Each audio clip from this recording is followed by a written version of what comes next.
இங்க தமிழ்நாட்டுல நம்ம தமிழ் பேசணும். இதே வெளிநாட்டுக்கு போனா இங்கிலீஷ் பேசுவாங்க. நம்ம நார்த் இந்தியா போனா ஹிந்தி பேசுவாங்க. இது நம்ம எல்லாருக்கும் தெரியும். ஒரு ஒரு நாட்டுக்கோ இல்ல ஒரு ஒரு ஊருக்கோ ஒரு ஒரு மொழி இருக்கும். ஆனா ஒரு 2 பேரு அவங்க 2 பேருக்குள்ள கம்யூனிகேட் பண்றதுக்கு மட்டும் ஒரு புது மொழி கிரியேட் பண்ணாங்கன்னு சொன்னா நம்ப முடியுதா? இது உண்மையா நடந்த கதை. 1963ல வெயில்னு ஒரு கண்ட்ரி, அதாவது யூரோப்ல இருக்கு.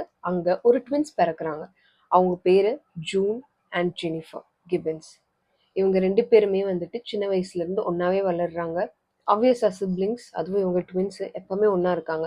ஆனா இவங்க ஒரு படி மேல போய் இவங்க லாங்குவேஜ் கிரியேட் பண்ணி அவங்க அவங்களுக்குள்ள மட்டும் பேசி வெளியில, அதாவது ஸ்கூல் போனாவோ இல்ல எங்க வெளிய போனாவோ மத்த இவங்கள போல இருக்க பசங்க கிட்ட பேசுறது இல்ல. இவங்க அவங்க 2 பேருக்குள்ள மட்டும் பேசி வளர்றாங்க. அதனால இவென்ச்சுவலா என்ன பண்றாங்கன்னா, போக போக எல்லாரும் அவங்கள கலாய்க்க ஆரம்பிக்கிறாங்க. அது இன்னும் இவங்க பாண்ட் ரொம்ப ஸ்ட்ராங் ஆக்குது. வெளிய எல்லாருடைய ஃப்ரெண்ட்ஷிப்போ இல்ல ஒரு கான்டாக்டே கட் பண்ணிட்டு இவங்க 2 பேரும் மட்டும் எப்பவுமே ஒண்ணா இருக்காங்க. இப்படியே வளர்ந்து வரும்போது இவங்க அவங்களுக்கு கூட 2 பேரும் ஒண்ணா சேர்ந்துட்டு இந்த திருடுறது, அதுக்கப்புறம் வாண்டடா பொருள் எல்லாம் எரிக்கிறது, இந்த மாதிரி கொஞ்சம் டிஃப்ரெண்ட் அப்நார்மல் திங்ஸ் 2 பேரும் சேர்ந்து பண்ண ஆரம்பிக்கிறாங்க.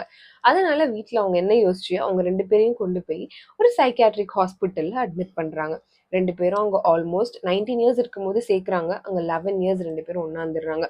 ஸோ ஆல்மோஸ்ட் இவங்களுக்கு 13, 29 இயர்ஸ் இருக்கிறப்ப ஜெனிஃபருக்கு ஒரு ப்ராப்ளம் வருது. அதாவது ஒரு ஹெல்த் கண்டிஷன்.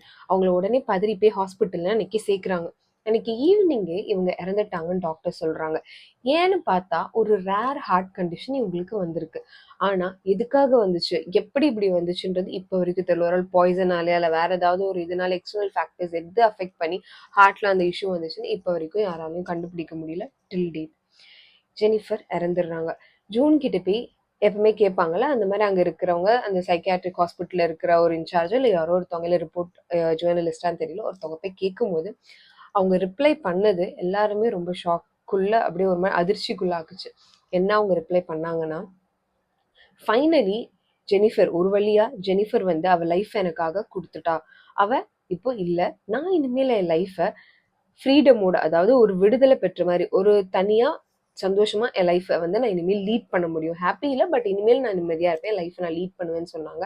அதே மாதிரி அந்த சைக்கியாட்ரிக் ஹாஸ்பிட்டல்ல இருந்து ஜெனிஃபர் இறந்து 1.5 இயர்ஸ்லேயே ஜூன் வந்து ரிலீஸ் ஆகிறாங்க. அதாவது அவங்க எல்லாமே ஓகேன்னு சொல்லி அவங்களை ரிலீஸ் பண்றாங்க. அவங்க அதுக்கப்புறம் இப்பவும் till date she is alive. இன்னும் எங்க பிறந்தாங்களோ அந்த கண்ட்ரிலேயே வந்துட்டு அவங்க இருக்காங்க, இன்னும் வாழ்ந்துட்டு இருக்காங்க.